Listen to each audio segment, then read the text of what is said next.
do Blue Tuesday, and the reason we're okay to do a Blue Tuesday is because it's the international break, and that's regardless of Les not taking the time and being too lazy not to change it on the logo that's above us now, which still says Blue Monday. The thing about it, Les, I've always thought we should really, now the time we do, we should have one for every single day of the week, shouldn't we? We should do, yeah, because it's never always on a Monday, is it? It's nice to keep people on the toes, you know.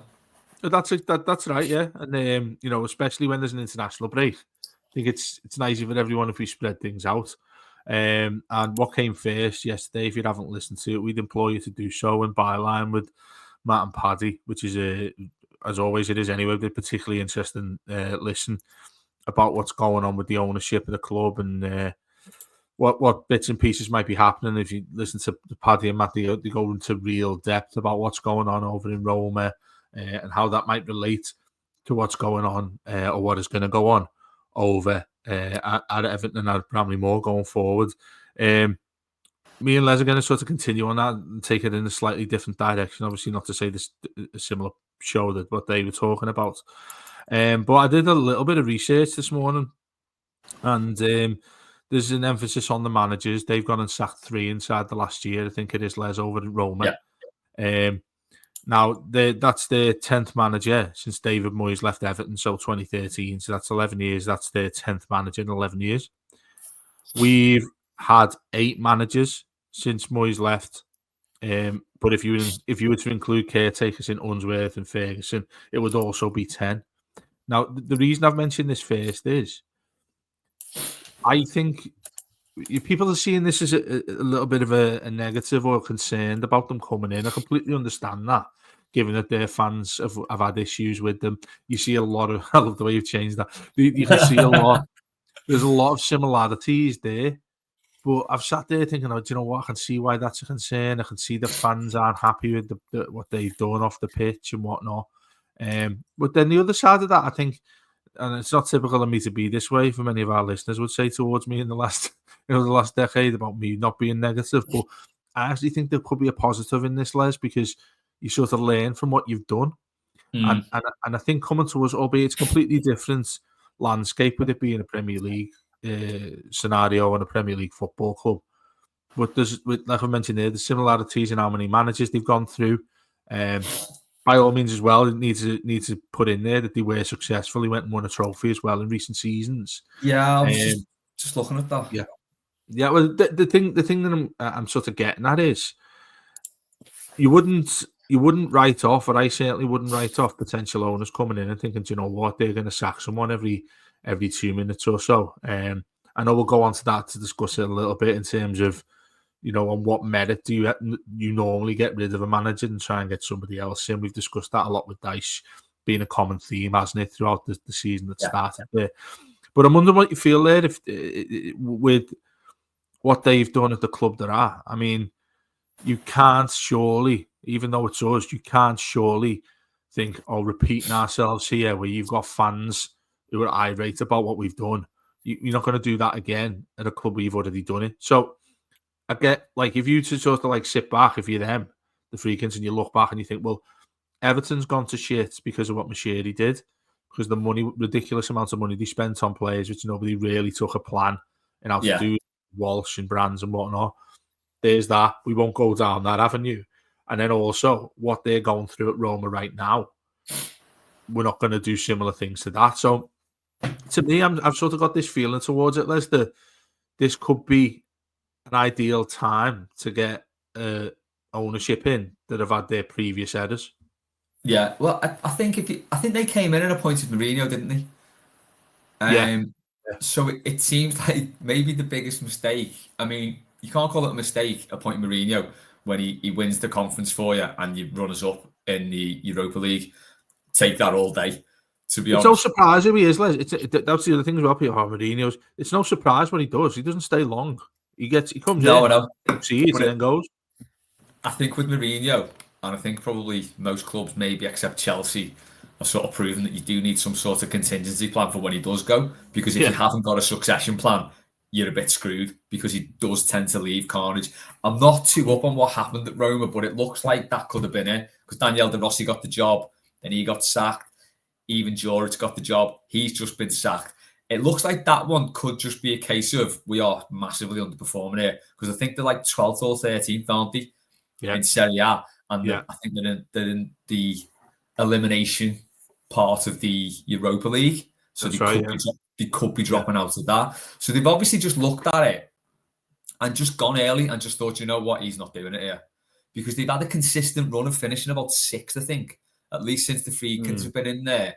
And just to go back before that, Everton changing managers, and I think this kind of shows it. And I think Chelsea, I think you mentioned before we started recording, Chelsea are another example that you can replace managers every 1 or 2 years, so long as you've got a plan with what that manager is going to bring to the club, and you've got a set of players who are good enough to work with different managers. Now, I think that's been a problem with us. We've had very one-dimensional players, and we've had a lot of managers with completely different profiles asking completely different things of these players. But if you look at like Roma since 2013-14, they've been runners-up in Serie A 3 times.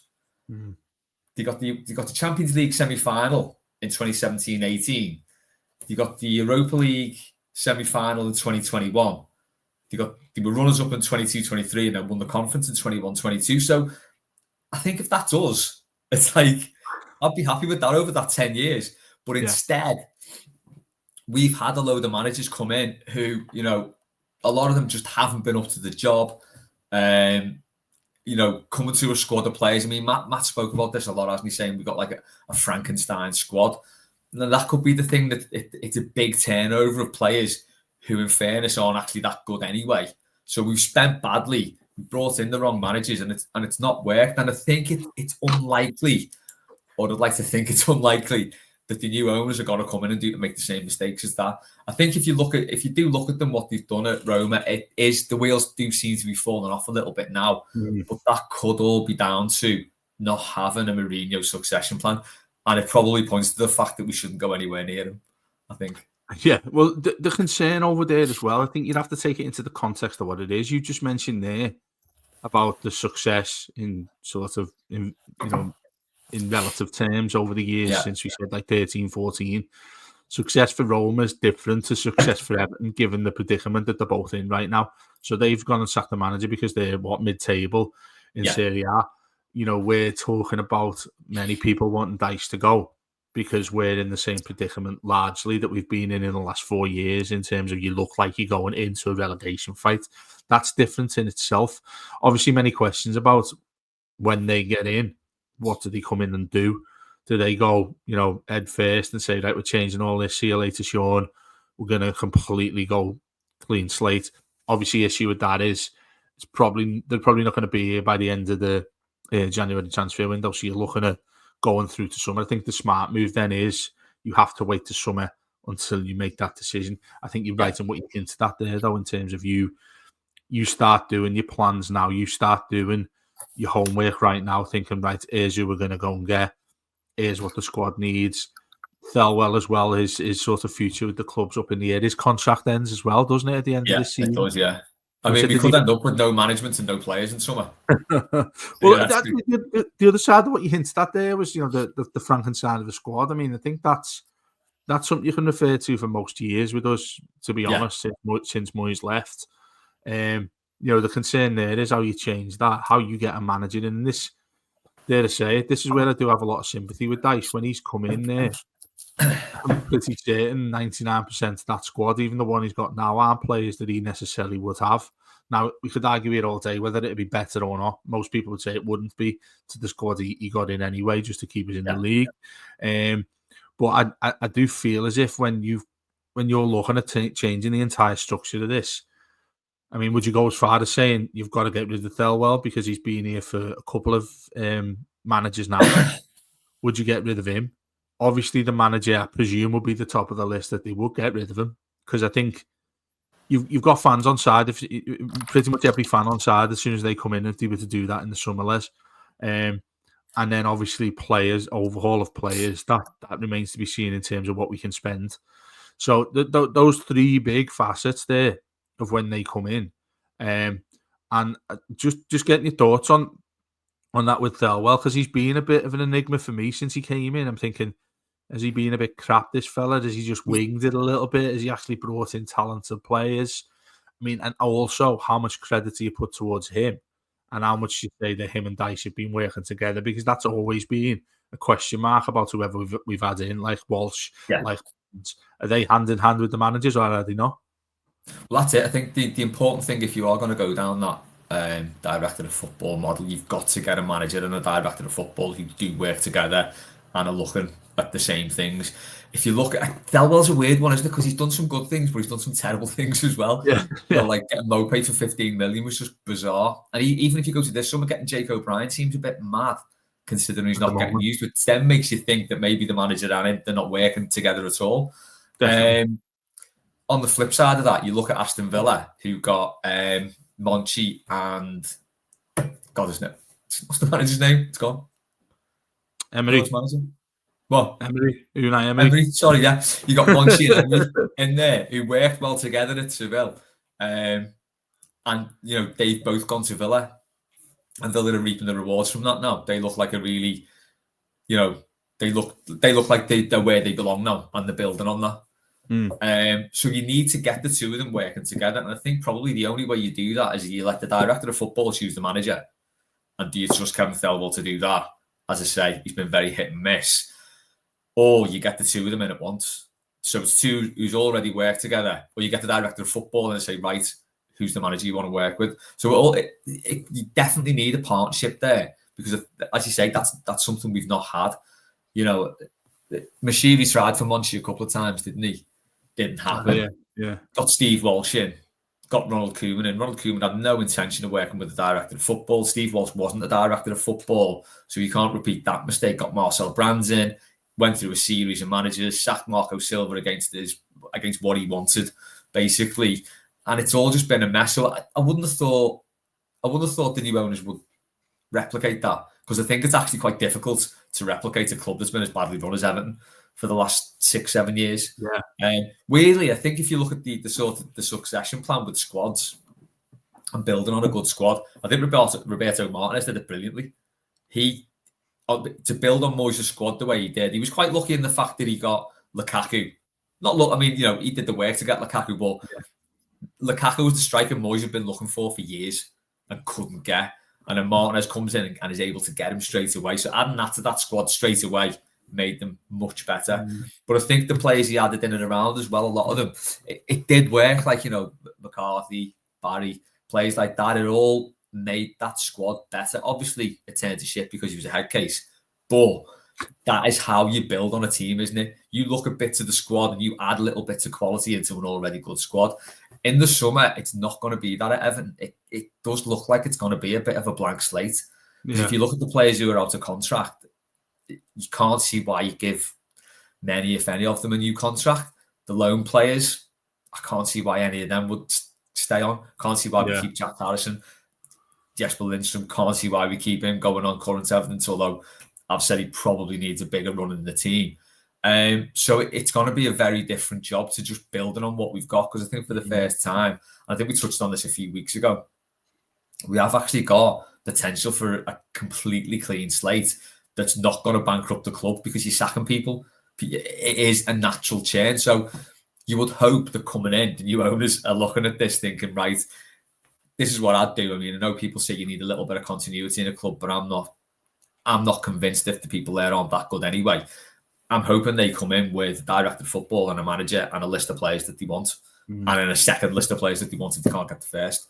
So we have a real plan to say, right, what do we want this club to look like? How do we want this team to play? Where do we want it to go? Interestingly, I won't go on too long here, with the signings we made in the summer, I think this is why they wouldn't keep Dyche on anyway past his contract at the end of this year. As we've said so many times, he's got options now and he's not doing anything different with those players. It's a complete refusal to play and die down the middle to even see what he's like there. Yeah. He's playing the same system. He's making the same substitutions. He's doing this. We talked about this non-stop on Saturday night, didn't we? He's doing the same thing over and over with different players when he could be changing things a bit, and he's not.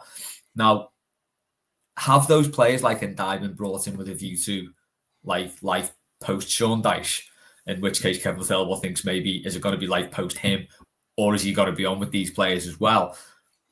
And if we do make signings in January, where to sort of like marry that up, because we're going to need players for now, but we need players for like the future. We can't be buying players to give a manager 6 months to keep us in the league, because then you got the Walcott and Cenk Tosun situation on your hands where you just don't get played after that manager's gone. So it's gonna be dead interesting, but it does show that it needs a huge plan, a really solid plan of how we're gonna see out this next 6 months and then the whatever 6, 8, 10 years afterwards.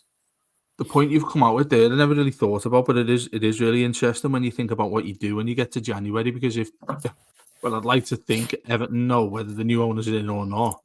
Everton should have a pretty decent idea whether Sean Dyche is going to be the new manager, or that if he is going to be, there be a contract, the chats, all that sort of thing should be happening around now.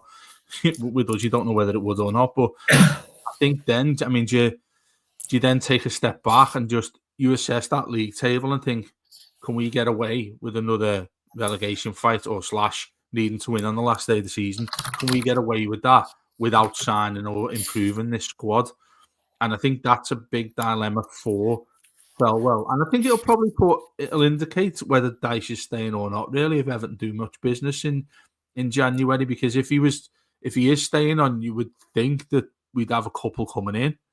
If he's not, and you don't see players coming in, you're thinking, yeah, we firstly think that we're going to stay up with what we've got or should do. And secondly, I'm not prepared to spend or get any more loans in because it's Sean Dyche's choice, if you get what I mean. So I think there's a dilemma with that. If you look at that squad now, would you be confident that they can keep us up? Comfortably should. That's why I have the issue on the manager, because that squad, and I keep reiterating it, and people have said, no, you're joking, aren't you? But I'm thinking, take it in the context. That's the best squad we've had for several years. I'd go as far as saying, people are talking about players we lost and, Onana going in the summer and stuff like that. But by and large, I think that squad he's got is the best. And just keep this in mind, or go and have a look at what we've had in previous seasons. It's the best we've had. I'm not saying the term that's the best we've had means that I'm saying they're really good. I just mean in the context of, no, we're generally shite, but it's the least level of shite that we've had. That maybe it's the least shit squad, isn't it? Yeah, yeah, that's a much better way of putting it. And I feel as if, like we mentioned, that you look at that bench, everyone's banging on it, rightly so, about the lack of subs that he's made at certain points in games. That's why I think, and I've said it a few times, controversially, I get rid of him now.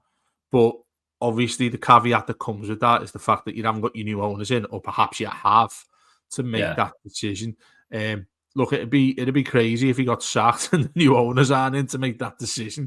Do you know what I mean? That's where you're going down a ridiculous road of Everton being just a chaos again. But what you mentioned there about the way in which director of football and a manager works, I think you can look and dare to say this, but you look over the road there and what they've done, how effective it's been for them.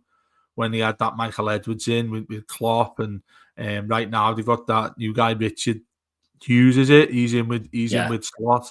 And I remember people used to take the piss out of it, but it actually ironically went on and worked for them, that they had a committee-based group who would decide transfers.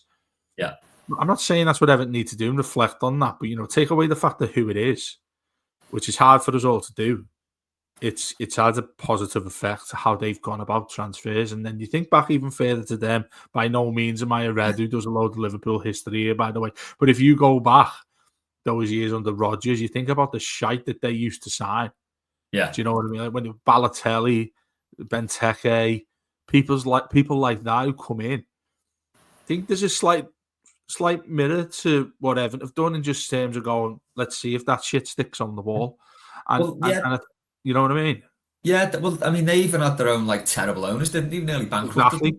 Yeah. They were quite close. I mean, it would never have happened, but they were technically quite close to administration. So they've not gone through anything over the sort of time scale that we've gone through, but in a sort of microcosm. Basically, like they had that Roy Hodgson era. They had a microcosm of time whereby it was like. And then Dalglish number 2 was just a failure, wasn't it, as well? Yeah, it was really crap. They did in about 3 years what we've done over about 30.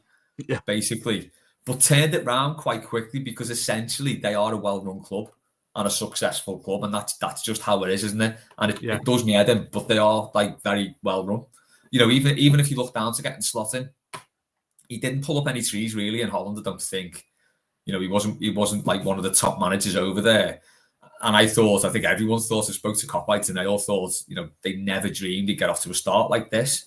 But he's fitted in well. He's not gone in and tried to change everything too much for them. Yeah, exactly. Yeah. And it's that's how you need that sort of succession plan to go. Go back to Martinez. He did the same first season. It was second season when he went nuts and tried to, you know, he stopped the players who were unfit because he stopped doing proper training. He wasn't concentrating on corners and defending. So he's gone in there, Slot, and he's doing the first season really well because he's just doing a gradual transition. Hopefully, obviously, it'll all go to shit in the next couple of years, but we'll see. But that's where you need a good succession plan, and they always seem to have one, and we never do.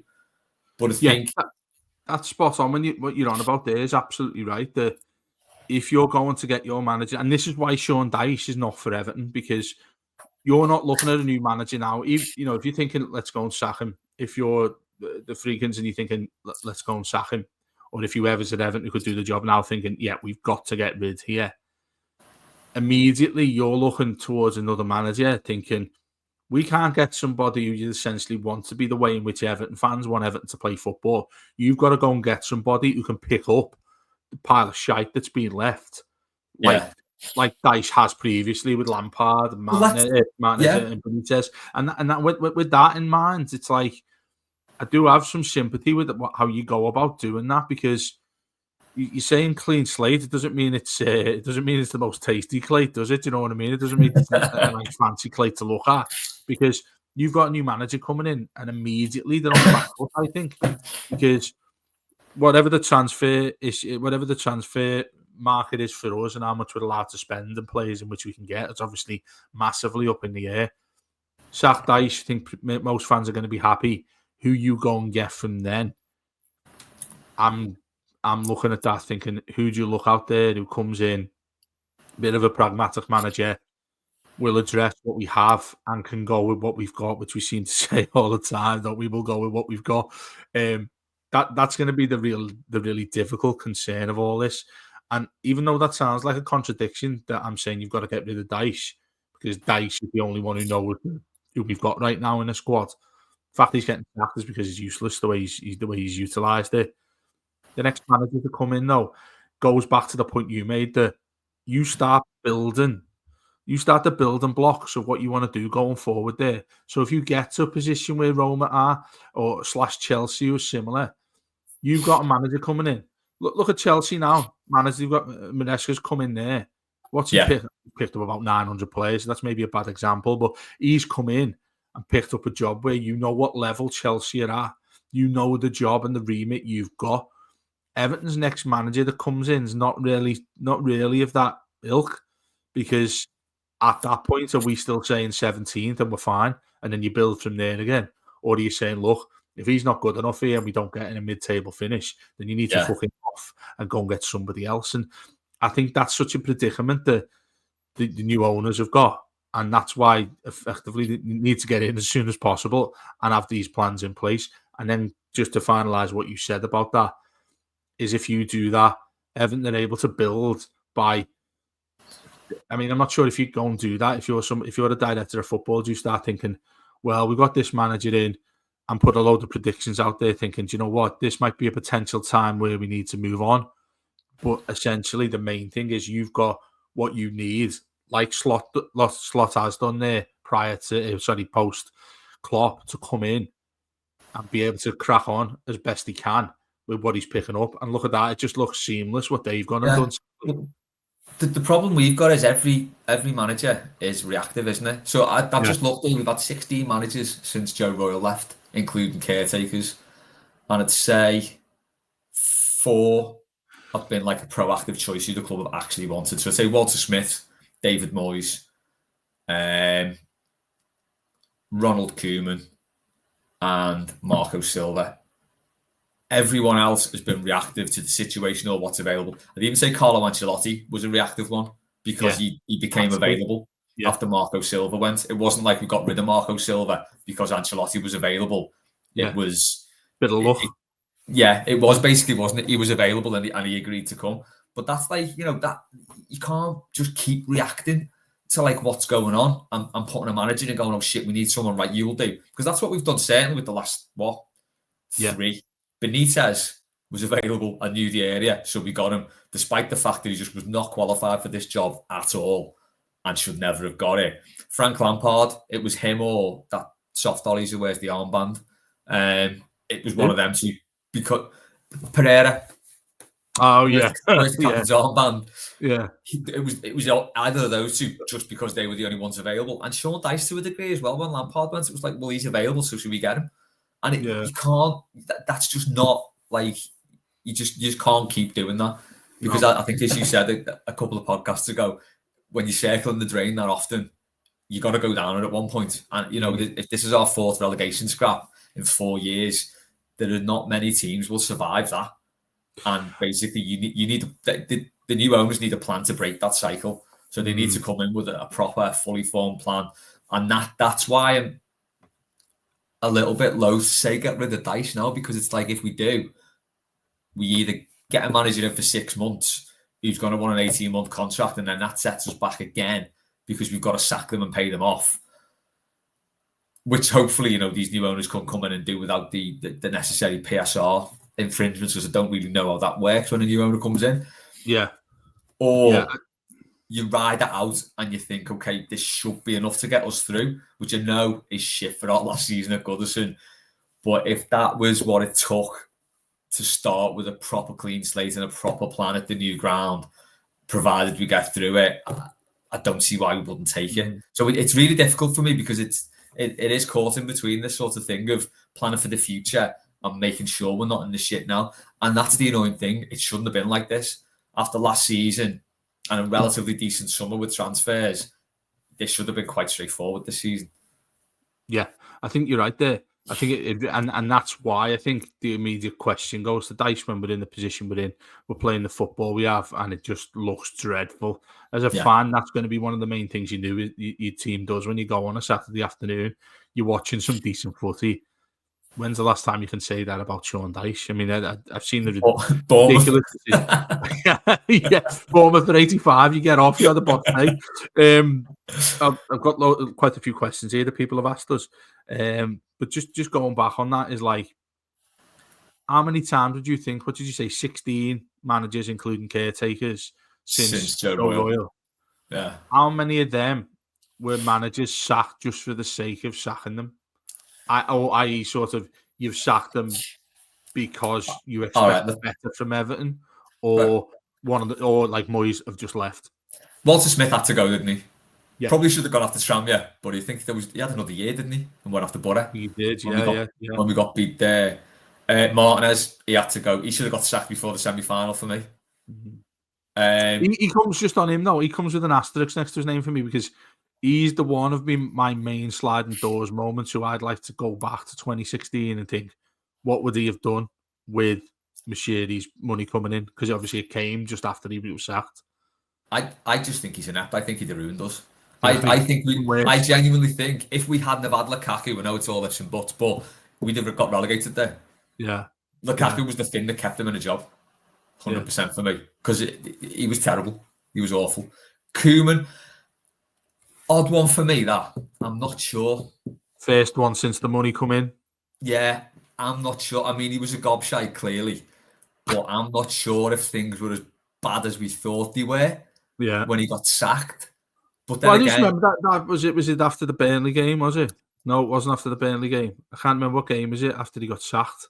Was it Arsenal? I think it might have been. When we got beat by Arsenal. Yeah. I think you're right there. If you look back on it, and you'd probably have to go a little bit deeper to your thoughts, because how many people would at the time, like we always do when you want to get rid of a manager, you're not for changing. Do you know what I mean? You will not think, oh, do you know what? I had a mistake about him. I really wish he did stay. Yeah. But you go back and think about Koeman there, he was nowhere near the worst that we had at that time. I remember we first got him and I thought, this is what I want to see, because he did a really good job down at Southampton. Come up to us, are in a better place, really. with a brand new owner waiting there with his checkbook. It's just the piles of shite he went on and signed there, and that's when Walsh comes into it and whatnot. I mean, I don't think we'd ever get to the bottom of that. How much that it was just, listen, Steve, you're going to do these transfers like he did with his infamous briefcase going to Milan. How much of that did Koeman have to do with it? Do you know what I mean? We will never know that unless somebody speaks to him. Yeah, I know it's an odd one, isn't it? I'm just looking at Koeman's run there. We did lose 5 on the bounce. But I think we did similar the season before and finished 8th. I'm sure we won like 1 game in 10, didn't we? That sounds like paradise compared to what we've had on the Dyche and Lampard. Then we won 2. Then we went on a run where we drew 2 and lost 3. And he went after Arsenal, when we got beat 5-2. But yeah, I don't think things were maybe as bad as we thought. Marco Silva, again, he's the one who's easy to look at with hindsight to say we should have kept him. Especially now. Yeah, but I do think that maybe that job was the wrong time for him. Because I was buzzing when we got him, mate, because he had a load of stuff with mate of mine who's a Hull fan, or he covered Hull journalistically. He said, mate, should see the way he gets these playing. He said, he's everything. Fans will adore him. Obviously, what went wrong with that was probably a similar line to what happened with Martinez in terms of defensively. We just. I remember going to that Wolves game on the opening day when Jagielka got sent off. We drew 2-2. Charleston scored on his debut, and I thought, wow, this Everton look like they're in the business now. Even though it was 2 years after or 3 years after the Machiri came in, he was still spending money, and I thought, this is the Everton I wanted to see. But then, the manner in which he got sacked after that 5-2 defeat at Anfield, then you can't really go against anybody who wanted them sacking after that. You can't go there. It was like Martinez, the consecutive 4-0 defeat. Yeah, I think the parallel with Koeman as well, as the pair of them looked like absolute shite by the time they got sacked, didn't they? The two of them looked like they've been bin bagged and were living on the street. Like, who's that? Oh yeah, absolutely. Koeman and Silva, they look like they've been booted out. Still like going and sleeping in a larder when the wives kicked them out. So then you've got what after that? You got Duncan Ferguson, who's never going to get the job. Ancelotti, who left. Benitez, Christ, he should never got it in the first place. Had to go. Frank Lampard should have been sacked earlier. If you look at Allardyce, he's the only one for me. He's a bit like Sean Dyche, to be honest, because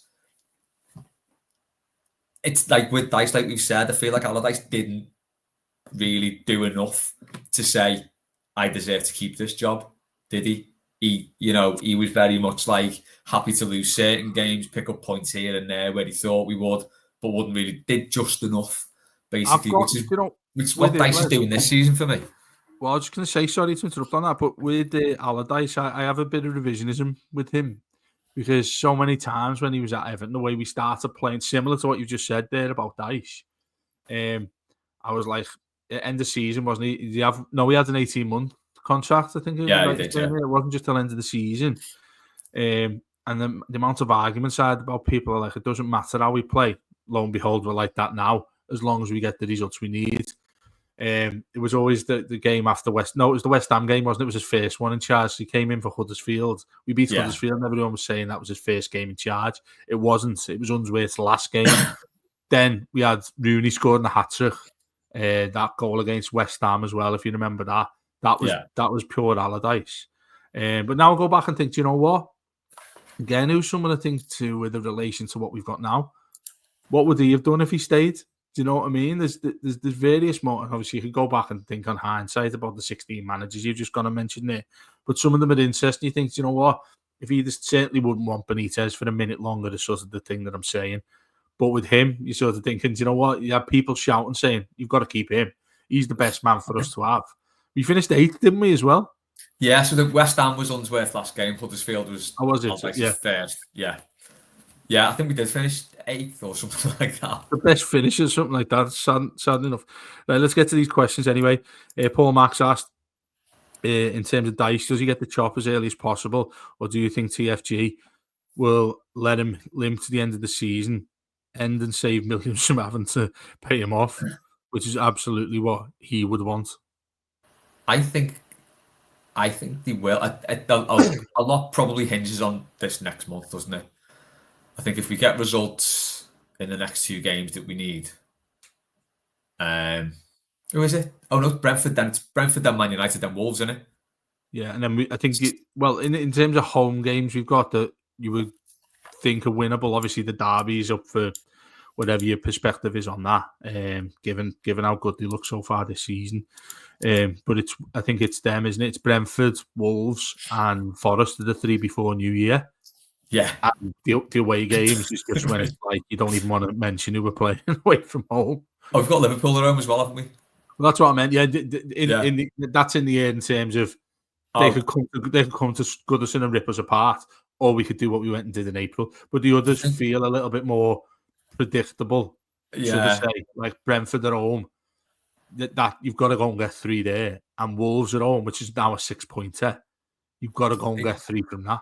Yeah, the thing is though, they're not easy games at all, are they? Because Brentford are going well, Forest are going ridiculously well, and Wolves are picking up.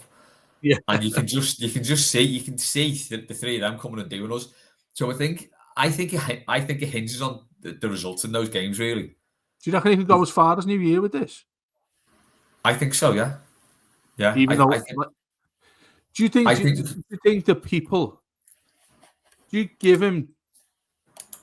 Do you have sympathy with him, or do you think that if we were to go to one of the big ones, say we went to City and got a point, or say Chelsea, we went and won it, just obviously odds are, well, it's not going to happen.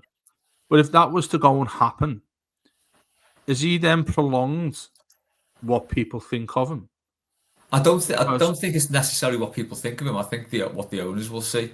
I think they'll look at it. And you as a fan, would you be like, it's done well there, Sean? Not really, no, because it's doing me head. And my thing is though, he's basically, if he keeps us up, by keeping us up, he's fitting his remit because that's all he's here for. And that's a point I want to ask you. That's the problem.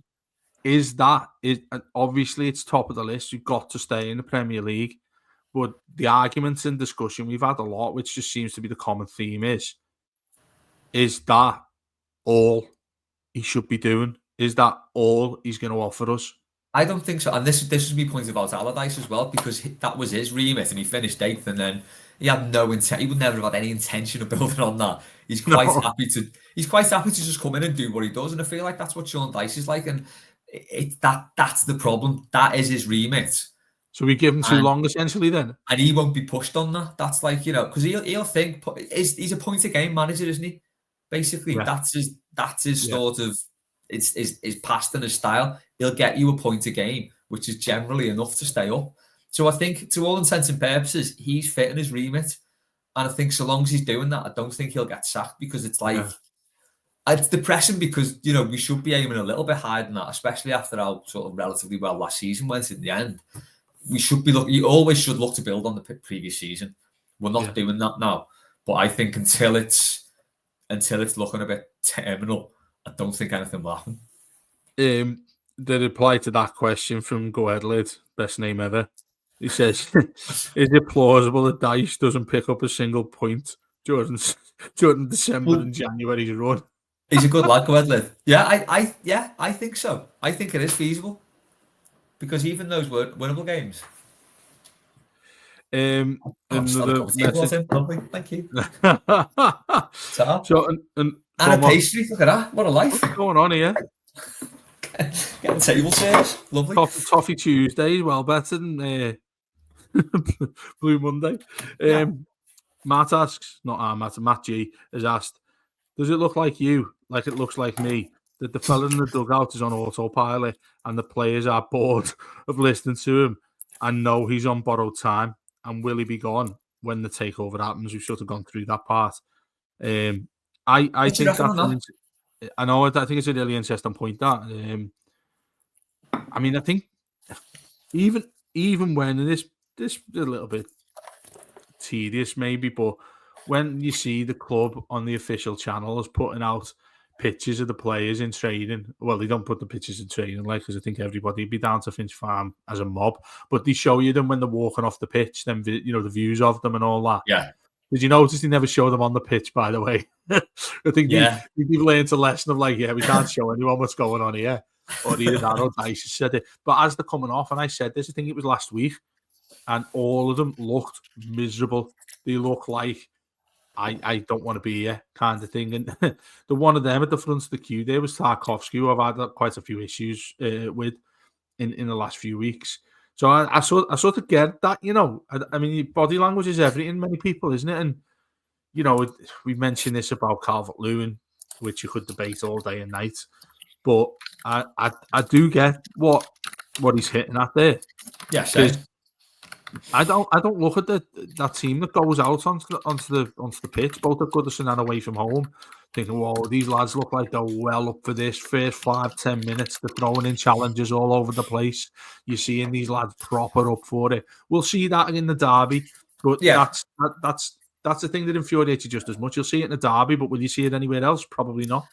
The thing with that is as well, it's as a player, because I've seen this with kids football.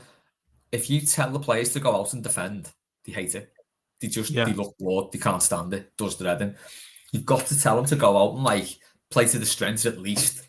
Do you know what I mean? And at least go for it. Otherwise, you just get completely disengaged. And it's like it'll be the same with the players there. If they're getting sent out and saying, right, lads, keep a tight first 20. Fine. That's a perfect footballing cliche because every team needs to do that. But in that, you should also go and attack as well. We had to go back to Allardyce, we had this a lot under Allardyce, didn't we? Where we didn't have shots for ages and stuff. But we found that if you go out and you do have a few shots in the first 20, the crowd gets up and the team are more up for it.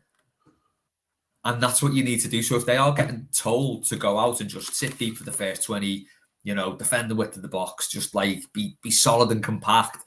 And you've got players like Dyche and maybe Lindstrom, more progressive players who want to get forward.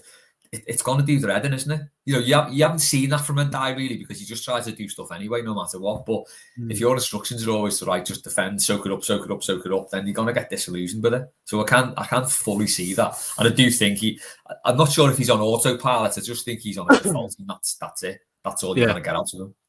Yeah, I think that's right. I think when you work with people or when you in school or whatever, you think, when someone says to you, I don't think that kid can get better than a C in the GCSEs, he can do whatever he wants. There's no way he's going to get any better than that. And it feels that way with Dyche in a comparison, really. the last question here before we move on, Tommy's asked, at what age do you become an Everton Dar in mentality? Do you know what? I do need to apologise to you, Elias, because this is sort of semi-mailbag. that question from Tommy's a belter, and it belongs on mailbag. So definitely ask that this Friday as well. All I'd say is, it's not an age; it's a state of mind. You're well in Everton Dar, you. My kids are Everton Dars. So it is just, well. It's a state of mind. Yeah, you sort them well. I don't know. I mean, it's the definition of what you'd say is an Everton Dar. I don't think I'm one that goes out and portrays myself like that, but I think you're right. I think mentally, I think stuff like my mind starts going a bit crazy, thinking, you're probably sick of this sort of thing that younger people would say you are an Everton Dar. Do you need the anger and the bulging vein in your head to be an Everton Dar along with the cynicism? That's why I've shaved my head. Because I'm not that, and the kids aren't that. If it's just down to the cynicism and just being fed up with the whole thing, then yeah, definitely. Yeah. But I'm not at the angry stage. I've not got to that stage, so maybe that is an age thing. Although my dad's not. My dad just can't wait to get out of Goodison now. He's just had enough of everything. And he's just he's not angry about anything. He's disappointed, I think. Just fed up. This is where I would go to. Everton Dar should be measured by, would you have been one of the people at Euston train station earlier this season? If you say yes, you're an Everton Dar. If you say no, you're not quite an Everton Dar. You're on the side of the pitch, you're within touching distance of Alex and Yarko. Do you try and swap shirts or not? There you go. We should do a survey. Do you know what I mean? Put out a questionnaire. Would you have done this? Everton Dar. Give you a score, 70 and over, and you're definitely a Dar. It's the international break as well. We might do something like that. Might as well. Yeah, absolutely. Yeah. What was the other thing on my list that I wanted to talk about? Oh, yeah, I've seen a piece here from up north talking about Nathan Patterson. Okay. And Basically, they love him up there, don't they? They love him internationally. They love him at Rangers. Didn't want him to go. 11 million quid. We went and got him under Benitez just before he left, I think it was. Yeah, just on that. Could have had Yeah. Livramento for 5 million, but he said no. there's always something like that involved, isn't there, really? But Yeah. I mean, I suppose we hit it on him a little bit because he hasn't been at the front and centre of the think plays, unlike maybe Jake O'Brien type here, because this lad cost us 11 million quid. Yeah. I think the last start was the Chelsea 6-0 last season. Was it? I think someone said that to me, or was that in the piece that I read? I might well be wrong about that. But, you know, you look at Ashley Young, who largely, I think he's been fine in most games so far. But when things have predominantly gone wrong with Ashley Young since he's been with us at right back, Seamus, you might just see Seamus sentimentally show up just for the last game. Yeah. Do you know what I mean? We've asked that question many times when they seem to have had a scrap when they went abroad with Dyche and Patterson. But that lad can how low the bar is for us right now to get in that 11. I do have sympathy with the lad for not actually getting a run of games. Yeah, I mean, playing 39 games since 2022 is pretty bad, isn't it? Yeah. But, you know, some of that's been injuries as well. Yeah, and subs. Yeah.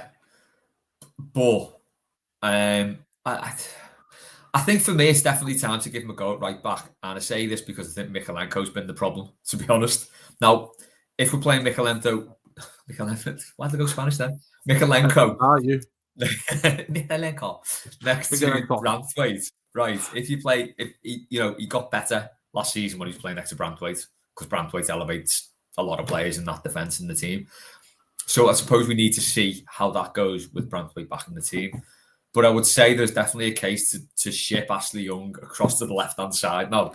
Drop Mykolenko, give Nathan Patterson a go, because that left-hand side has been pretty poor defensively. Mykolenko's been awful all season. Looked like a competition winner again at times. Yeah. So I think there's definitely a case for that, because you just think, can he do any worse than Mykolenko's been this season? And I can't see it. I don't actually know how good he is, though, because we've not seen enough of him. And I've not seen enough of him in any single games that he's played to think, oh, he's dead good at this. Like, is he dead good at attacking? Is he any good at defending? Is he a bit of a head case hard man? I don't know, because I've not seen 12 as well. Yeah, I've not seen enough. What? Yeah, I'm going to say 12 stone, but that's not very heavy, is it? Yeah. So it's hard. It's hard to know, isn't it? Because what do you think of him as a player? Do you know? Can you make an assessment of him? I think there's a bit of an enigma there. I try to take it away from my mind that Rangers absolutely adore him, and his international side, he just walks into that side there. Memory wise, in terms of things that stick out in my mind positively, was the ball he put through to Beto when he scored the third goal against Newcastle. He played that down the line perfectly well. He's really quick, which we lack. Well, you say Ashley Young's not as quick as he used to be, but he's still a bit of a whippet, isn't he, Ashley Young? I'm finding it difficult not to make a judgment on him that isn't based on Ashley Young. So this season, I think it's justifiably he hasn't played at right back this season because Ashley Young's been fine in general. We never thought we'd be saying that, by the way. But then where I really feel for the lads and where I think it'd be much easier to make a judgment on him would to see him get a run of games at right back. He had injuries and whatnot, but as first choice as a right back there, I think Seamus isn't in the discussion for this. I don't think he should be. No, he shouldn't. But for the sake of the legend that he is and the legend he'll become, you just eliminate him. So you're now talking about Young or Patterson. I don't think it'd be, if Ashley Young's injured, he's not going to put Patterson in as first choice right back, because you've seen James Garner in there as well. So he's destined to leave. I think that's inevitable. He's somebody that will go at the end of this season. But it's a really regrettable thing there because there are flashes. There are times when I've seen him play really, really well at right back. He gets forward quickly, he can put a cross in. We've seen him do that. Defensive side of it, I think, is the questionable thing for me. As it has been with, who's there to help them on that right hand side. When I think Patterson's one of the things that is much to his benefit is the fact that he can track back and he can help largely in that position. It's what negates him as a Premier League footballer is what he can do on the other side. He's not very good at that though either, is he? No, that's well. You're the one who said you loved them, so you can say that. You can contradict the £10 out the rest of the day. I said I could see why we bring him back. I'm regretting that decision now because he's been even worse this season. At the time, I could see why. Yeah, and I think the point you made there, the final bit on him would be, Mykolenko, completely agree with you there. I think he's just, I don't know where his head is at the moment, but at least if you were to put Young over there, you've got options in a funny way. As in, if Young is stinking the place out, I know it's a race to the bottom, but you've still got a left back to put on there. Do you know what I mean? In a basic way of saying it. And surely he's not going to be shite all the time because last season he was one of my favourite players. I think a lot of people picked him as player of the season. Yeah. So if you're to do that, you're then looking at a gap for Patterson to come in there because, I'd like to think that Dyche, first of all, I think it'd be a waste putting Garner in there at right back, but it'd also show you how desperate he is not to play Patterson. So I think there's a lot of arms moving in that position there, but I think, to put it this way, I don't think we'll be any worse by giving him a run of games. In that sort of logic, I think he should be getting a few. He should be starting. He's a talented lad. You've seen things that he's done, albeit difficult in the Premier League at times. What did you say? 39 games in 2 years, over 2 years, basically. Suppose in his defence, you can say, has he really sort of blooded himself into the Premier League? Arguably not. At Everton in a position, I suppose Dyche would say, behind closed doors, he'd say, well, I can't really risk putting in a right back who I don't think's properly hit where I need him to hit at right back. But then what you would say to that, and I'm going round in circles here, what you would say to that is Sean Dyche in training thinking, do you know what, he's gone to work with Nathan Patterson, he's probably thinking, now's your time coming up soon, because it makes me just think, like, when people start saying, oh, there's one of these lads from the academy that's training with the first team and we get all excited, there's more chance of me and you playing than some lad who brings up from the academy. That, again, that's another thing that adds to the infuriation with him, isn't it? Yeah, I think that's a good point that about now is his time, because I think this is it now. He's got to come in. Hit or miss. Like now. Because if you look at it, he signed on January 4th, 2022. So he's been here nearly 2 years. You think about it, he was 21 then by the look of it. I think he would have been 21 then coming from Scotland. So he's had his injury trouble. So you think maybe if you look at those 39 games, he was a young lad coming to a new league, coming to a better league with injury problems. So that 39 games could have been like a mixture of you're not ready and you're injury prone.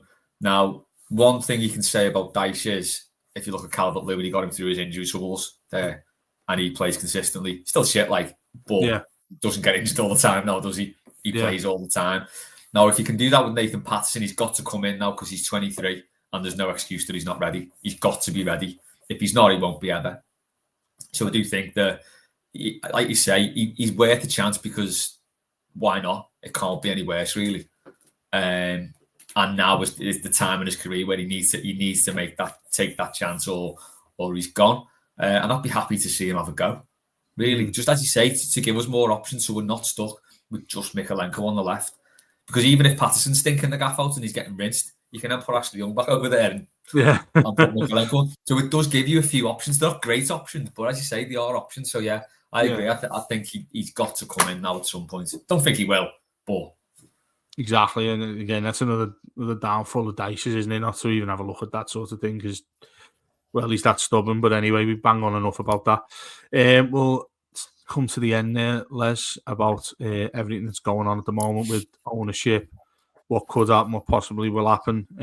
Hopefully it still happens, to be honest, because nobody's signed any papers yet. So you might be talking about nothing come the end of this December and going into January. But thanks to everyone for listening to us as usual. Toffee Tuesday. This basically Blue Monday. This turned into Toffee Tuesday. Don't know what we're going to choose for when it's on a Wednesday. Toffee Thursday, was it? What were we doing any on Wednesday? There's nothing for a Wednesday. That's why we did Thursday last time. So message in if you've got any ideas for what we call it when we're doing it on a Wednesday, because these things, as you know, probably happen across the international break when there are bits and pieces to throw out there all over the place rather than our structured weeks, and we have post-match and whatnot. Give us a review as always, particularly on YouTube as well. And if you've got any questions, anything else you want us to talk about, thanks for everything that everyone's put in today, really, as well. Obviously, Les will be back with mailbag for some fun at the end of the week as well, where Everton won't affect your weekend, so it could be fun for you to do that. And make sure you go and give a listen to the byline there with Matt and Paddy, because it's an exceptional listen, and let us know your thoughts on that as well. But that's it for now. Usual script continues throughout the week, and we'll speak to you soon. Up the Toffees.